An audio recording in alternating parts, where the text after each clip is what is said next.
We're back on the firing line with Matt and Joe. What's happening, guys? So today, kind of by some viewer requests, we have night vision equipment displayed in front of you. There's a whole bunch of stuff here, and what we would like to do is, over the next couple videos that we do on the firing line, is bring you information about all this type of night vision stuff.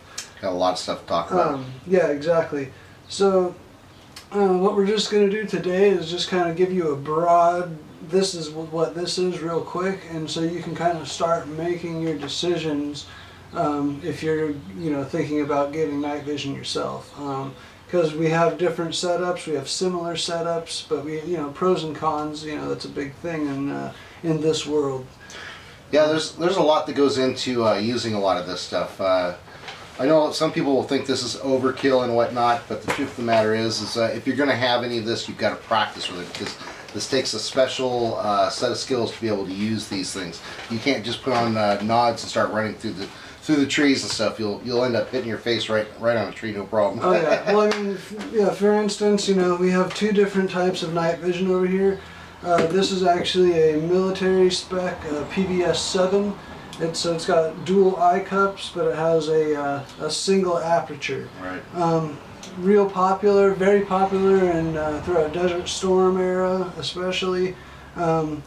Good, high quality, and they're tough. Yeah, it's very strong. Takes a beating. This and it's easy to get parts to replace for it too. Yep, that's a plus about all this stuff, especially because it's all made in the USA, because it's ITAR controlled. So since it's all made in the USA, all the companies are fairly accessible. So this is by Night Optics USA. It's a D300 sold by Tactical Night Vision Company. It's a monocular, so this covers one eye. So once it clicks into my helmet, and then I use the other eye, and we'll explain how that works. So there's kind of a difference in these two systems. Yep, and we're gonna talk more in depth about some of these and right. and stuff like that. And there's other systems that are dual tubes where yep. I mean, it would be both eyes. There's a tube for each eye. And then there's even a quad tube for the, I believe, the PEC 18s, which have the 4 of them, which are just totally awesome. Right. So, and there's the different time periods that have come out. So they have like Night Vision 2. Oh yeah, the Generation 2, Generation 3. Yeah, but I would suggest stick with a Gen 2 Plus or Gen 3. There's a Gen 2 Plus Pinnacle that's really good that they put out, especially for the PVS 14s. That's awesome. Gen 2 Plus, that's what I'm running, and I haven't had any problems with clarity. With any night vision, you're going to lose clarity out, at distance. Yeah. The better your night vision is, the longer you will see, the distance-wise. But I haven't ran into that problem, and kind of like Joe was saying too in the beginning, like you can't just put this thing on your head and boom, walk around. Yeah. When we first got ours, I mean, we would go hiking around, like up, through the creek and stuff, and just to familiarize ourselves, and we probably almost broke our ankle 5 times, just because there's no depth perception with the night vision. Right. We're also going to be talking about different helmets, whether you want to get different level ballistic helmets, and or bump helmets, right. Kind of keep things kind of light and stuff right. too. Yeah. So where his helmet is designed to actually like take fragmentation all the way up to like even handgun rounds, or it could deflect a rifle round. Mine is primarily just a bump helmet. It's made, it's like a skateboard helmet primarily. It just keeps me from knocking myself out when I hit my head. Right. But you basically are using your helmet as your mounting system for all your night vision hardware. Half of the stuff's going to go on your helmet, the other half's going to go on your gun, okay? Yep. So start thinking, do I want to get a bump helmet or a ballistic helmet? So look into that. Yeah, and you're going to find cost-wise too, that's going to take a lot of play in what you can afford to do. Exactly, and when we'll do an episode, we'll get more into the helmets and talk about cost and stuff. Looks like from there we're also going to be talking about the different types of mounts, because there are a couple different types of mounts for different types of night vision hookups here. So fold down, fold out. Some of them turn off automatically when you fold them up. That's a nice feature. Lots of different little things. We're also gonna, and we're also gonna talk about sights. Kind of let you guys know about what kind of sights might work best with you if you're using this kind of equipment. Yeah. And what it really comes down to, you're going to hear a lot of talk about our laser systems and our white light systems.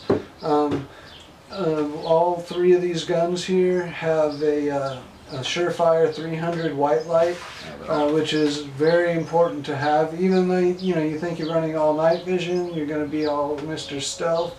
White light is still very, very important to have. But anyway, beyond the white light, the laser systems, we'll talk into those because this is how you're actually going to aim your firearm when you're using night vision. It can be done. You can look through your optic, but it's very hard to do, and it's much easier to do with a quality laser. Absolutely. So we'll talk about that. Joe and I have two of the most popular laser IR setups, I think, between the Steiner D-ball. The Steiner D-ball and the ATPL PEC 15. Between those two, those are kind of what's in use. A lot of standard. And we do have a old school PEC 2 on this model. And these PEC 2s are great too. It's just, twice the size. But we'll talk about all that stuff in the future. Infrared, we'll address that. It's just a different spectrum of light. Think of it the same as casting a white light, except the spectrum is different. So the only way you're going to see it is once you have night vision or nods on. Nods, night optical devices. Right. So that's kind of a real quick down and dirty, like what you should start thinking about. So start thinking about what helmet you want, start thinking about a laser you want, and what type of, do you want a monocular, do you want a dual tube, do you want a 2-to-1 like the PVS-7? Lots of options, and we'll be back shortly in talking about those options. And one thing on a final note, if you guys see this on the table, this is a nice night vision scope for a rifle, but unfortunately in California we cannot hunt them, and it's probably advisable we don't even attach them to our rifles. But with that being said, of course, you make your own decisions. Right. Yeah, I mean, and it's just two different ways of shooting, basically. I mean, you could shoot them both as equally effective with the laser as with the mounted night vision scope. It just would take that amount of training to get there. Yeah. So we'll talk about that on the firing line next time. All right, so take it away. Have a great one. All right, you guys, we'll see you next time.